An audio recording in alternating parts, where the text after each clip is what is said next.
a provação que se tornou um testemunho vivo da fidelidade de Deus. Era uma tarde de sábado, e o irmão João Carlos sentou-se no banco da igreja com o coração apertado. As mãos tremiam ao segurar o inário, e os olhos, embora fixos nas letras, não conseguiam acompanhar o canto. A voz, antes firme nos louvores, agora saía entrecortada, como se cada palavra custasse um esforço sobre-humano. Não era apenas o cansaço do trabalho, que nos últimos meses tinha se tornado uma corrida contra o relógio para pagar as contas, mas algo mais profundo, a sensação de que, apesar de toda a sua fé, as coisas só pioravam.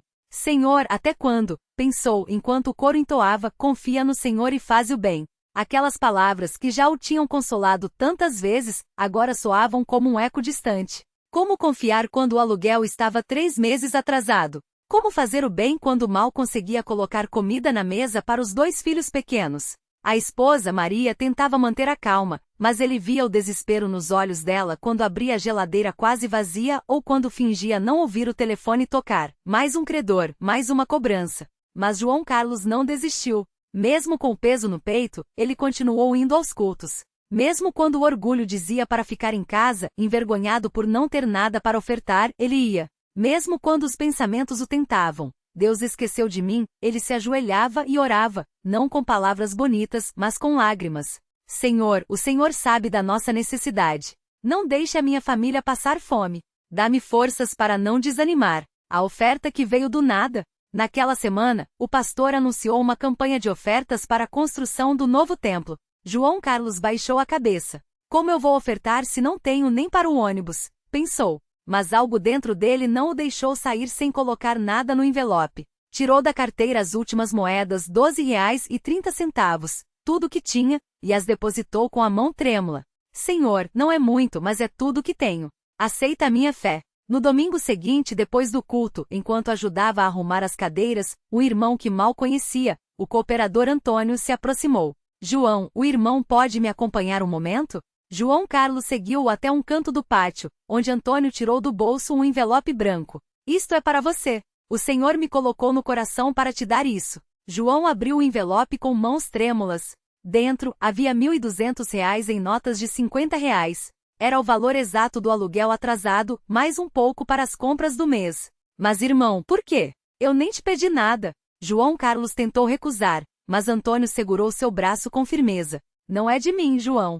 É de Deus. Ele sabe das suas lutas.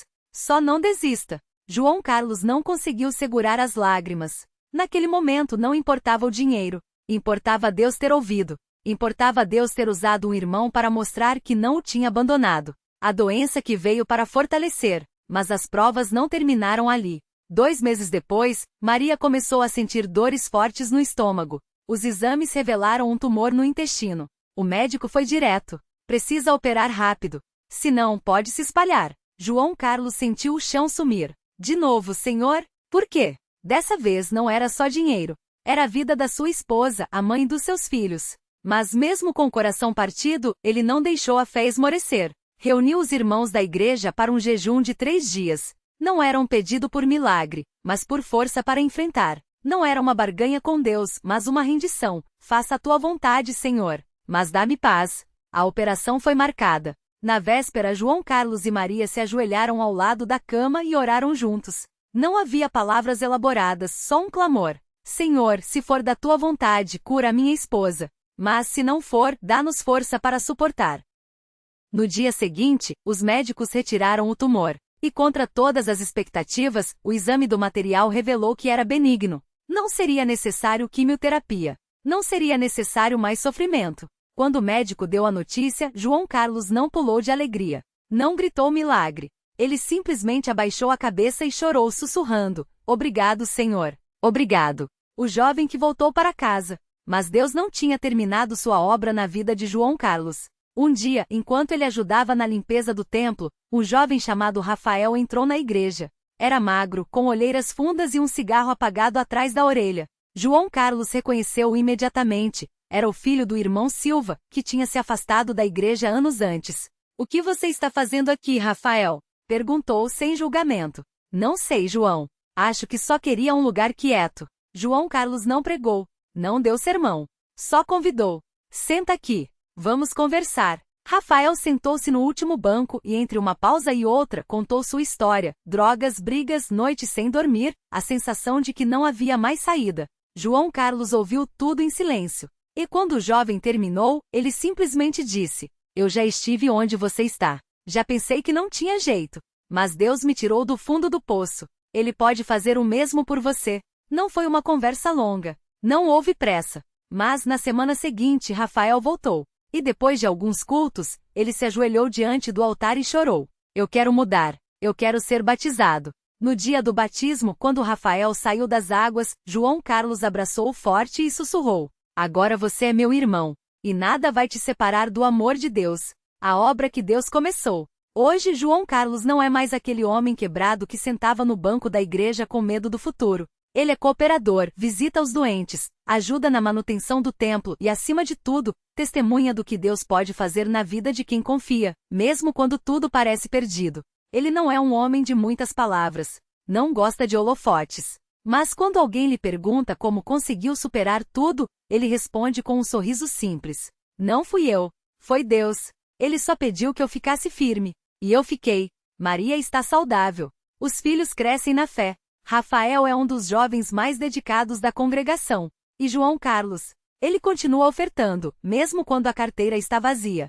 Continua orando, mesmo quando as respostas demoram. Continua servindo, mesmo quando ninguém está olhando. Porque ele aprendeu que Deus não nos promete uma vida sem provas, mas promete estar conosco em cada uma delas. E isso, para ele, é o suficiente.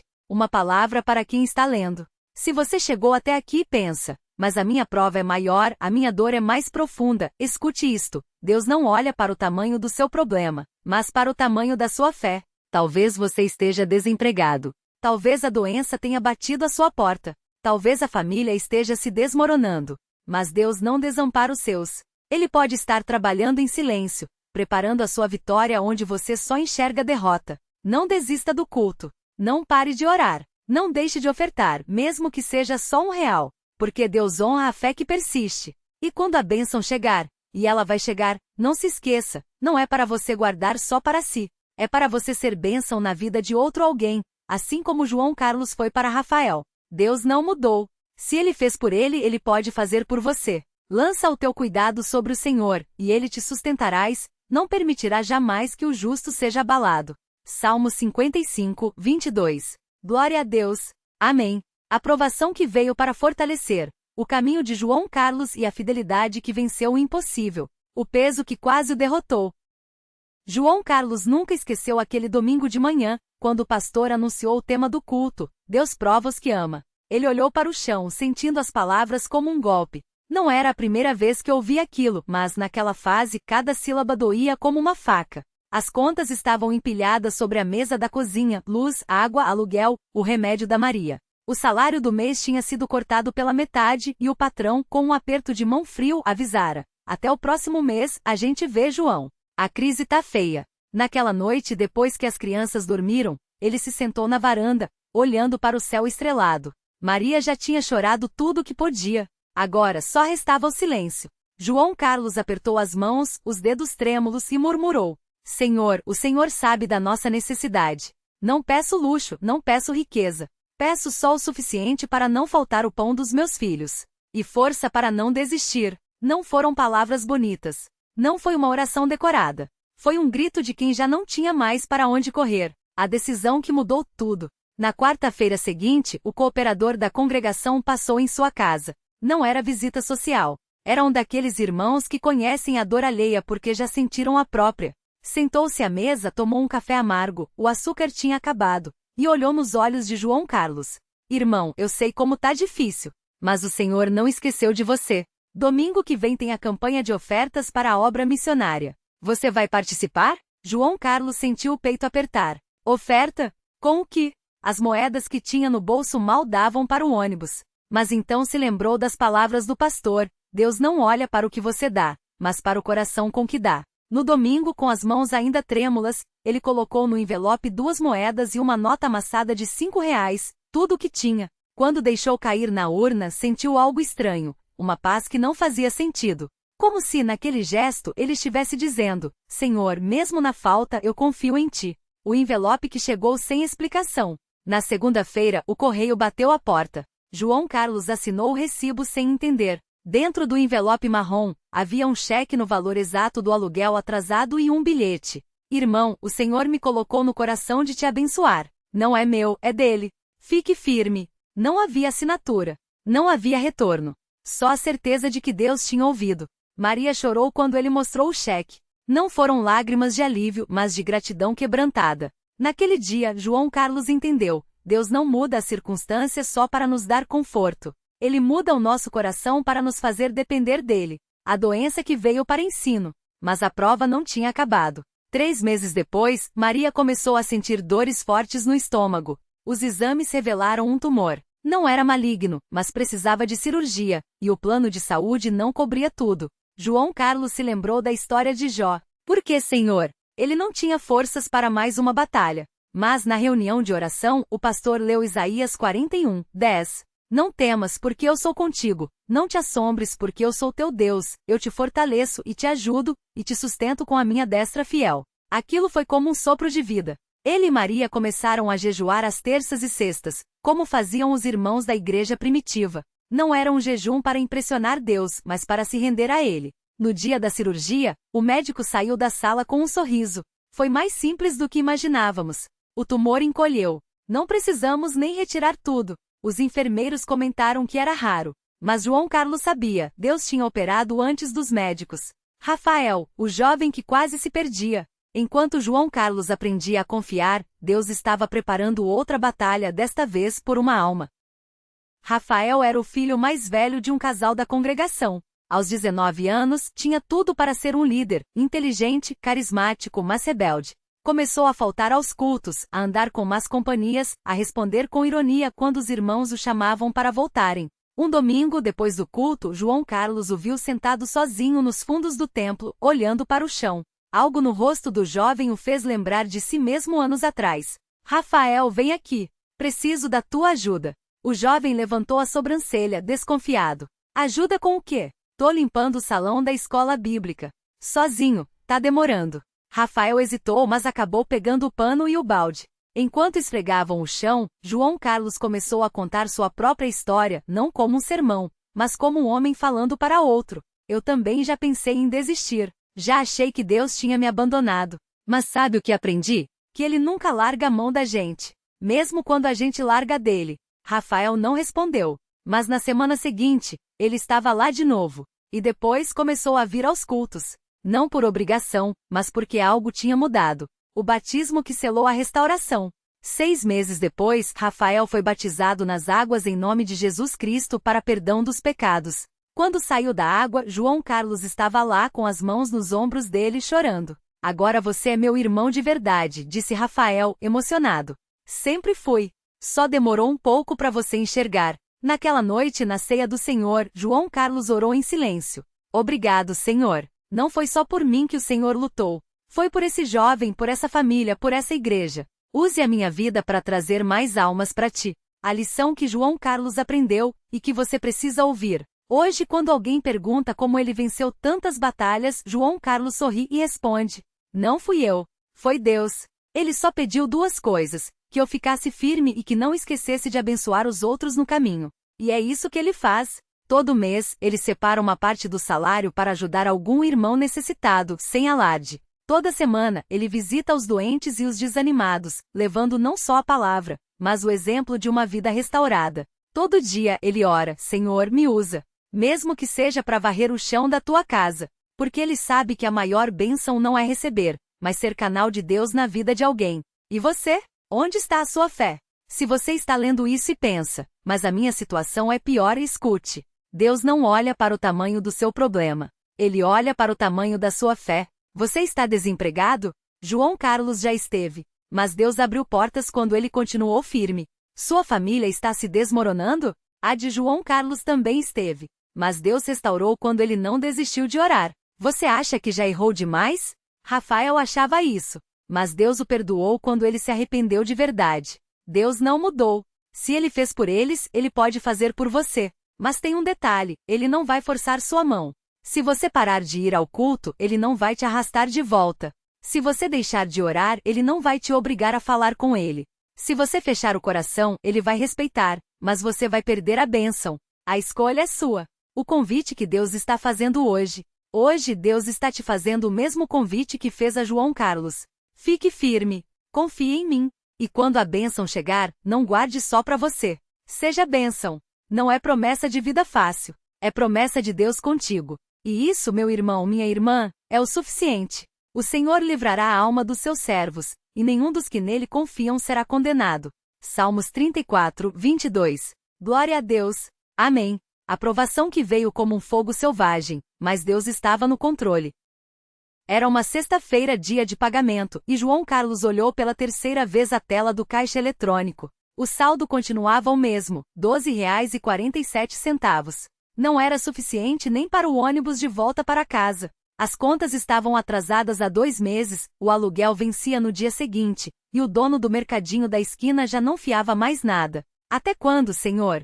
Ele pensou, sentindo o peso no peito, como se uma pedra estivesse apertando suas costelas. Mas naquela noite, mesmo com o corpo cansado e a mente exausta, João Carlos não faltou ao culto. Ele podia ter inventado uma desculpa. Estou sem dinheiro nem para passagem, ninguém vai notar minha falta. Mas algo dentro dele dizia, se você desistir agora, vai desistir de tudo. Então, ele caminhou os 4 quilômetros até a igreja, chegando suado, com os pés doendo, mas com o coração disposto. Durante o culto, enquanto os irmãos cantavam, confia no Senhor de todo o teu coração, Provérbios 3:05, ele não conseguia cantar. As lágrimas escorriam silenciosas, e ele só conseguia repetir mentalmente, Senhor, o Senhor sabe da nossa necessidade. Não é por mim, é pela minha família.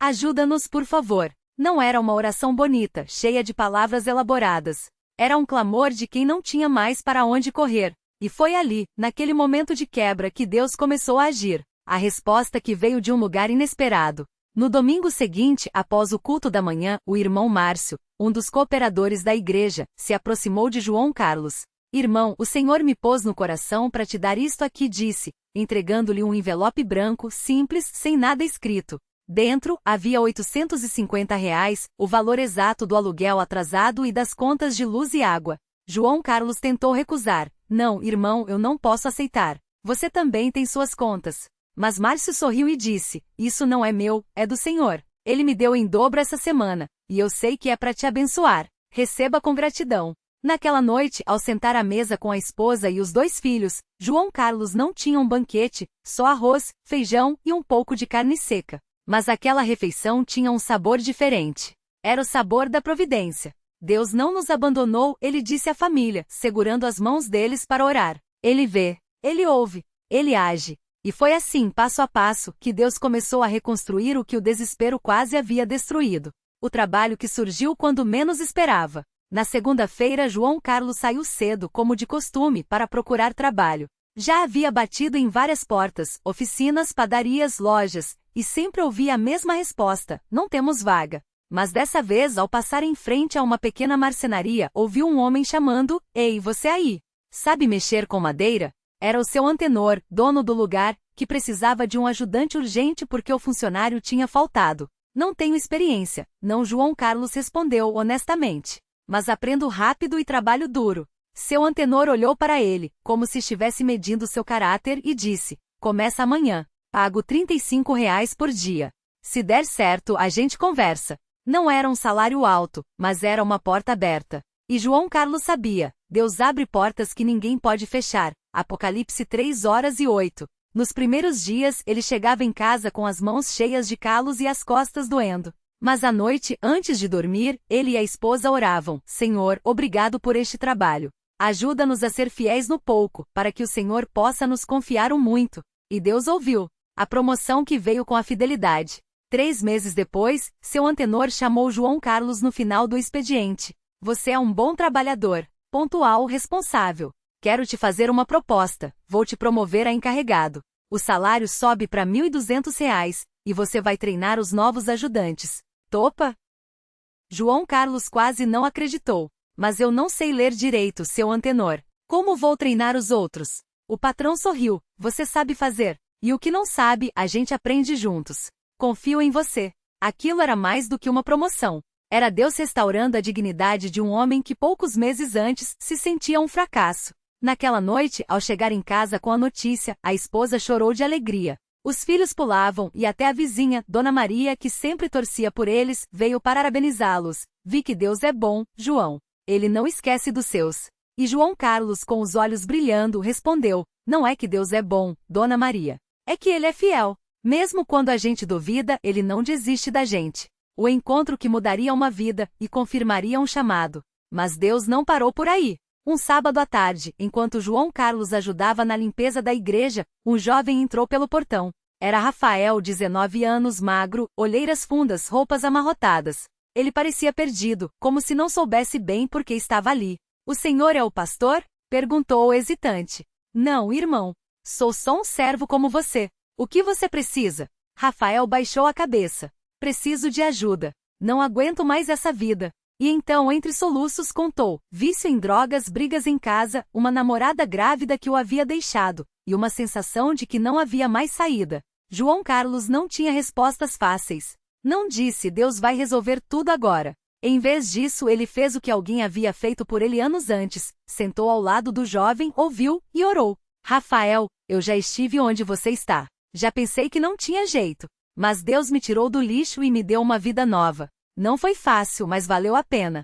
Se você quiser, a gente pode começar hoje. E assim, naquele mesmo dia, Rafael aceitou Jesus. Não foi com fogos de artifício ou emoções exageradas. Foi com lágrimas, arrependimento e um coração quebrantado. O tipo de conversão que Deus honra. O batismo que selou uma nova história. 2 semanas depois, Rafael estava na piscina da igreja, vestido com a roupa branca do batismo. João Carlos, agora um cooperador, foi quem o batizou em nome de Jesus Cristo para perdão dos pecados. Atos 2h38. Quando Rafael saiu da água, seu rosto estava diferente. Não era mais aquele jovem amargurado que havia entrado na igreja semanas antes.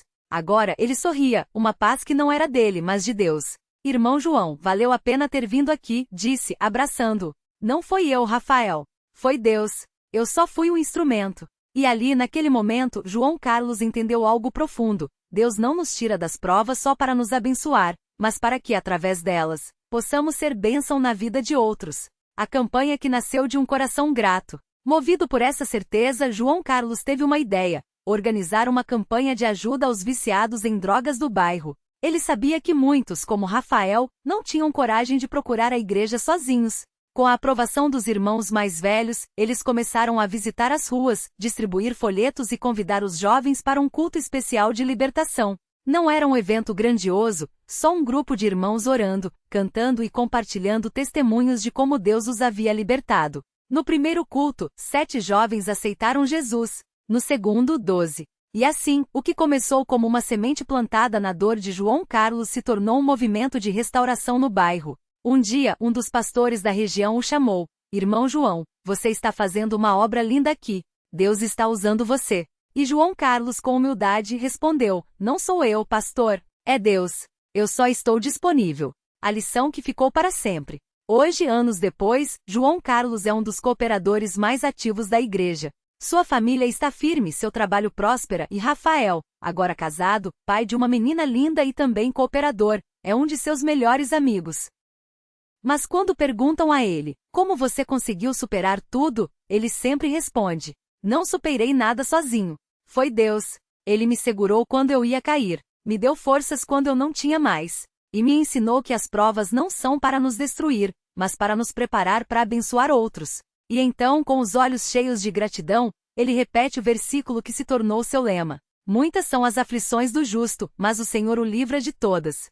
Salmos 34, 19. E você? Onde está a sua fé hoje? Se você está lendo esta história e pensa, mas a minha situação é muito pior, escute bem. Deus não olha para o tamanho do seu problema. Ele olha para o tamanho do seu poder. Você está desempregado? João Carlos já esteve. Mas Deus abriu portas quando ele continuou firme. Sua família está se desmoronando? A de João Carlos também esteve. Mas Deus restaurou quando ele não desistiu de orar. Você acha que já errou demais? Rafael achava isso. Mas Deus o perdoou quando ele se arrependeu de verdade. Deus não mudou. Se ele fez por eles, ele pode fazer por você. Mas tem um detalhe: ele não vai forçar sua mão. Se você parar de ir ao culto, ele não vai te arrastar de volta. Se você deixar de orar, ele não vai te obrigar a falar com ele. Se você fechar o coração, ele vai respeitar, mas você vai perder a bênção. A escolha é sua. O convite que Deus está fazendo a você hoje. Hoje Deus está te fazendo o mesmo convite que fez a João Carlos. Fique firme. Confie em mim. E quando a bênção chegar, não guarde só para você. Seja bênção. Não é promessa de vida fácil. É promessa de Deus contigo. E isso, meu irmão, minha irmã, é o suficiente. O Senhor livrará a alma dos seus servos, e nenhum dos que nele confiam será condenado. Salmos 34, 22. Glória a Deus. Amém.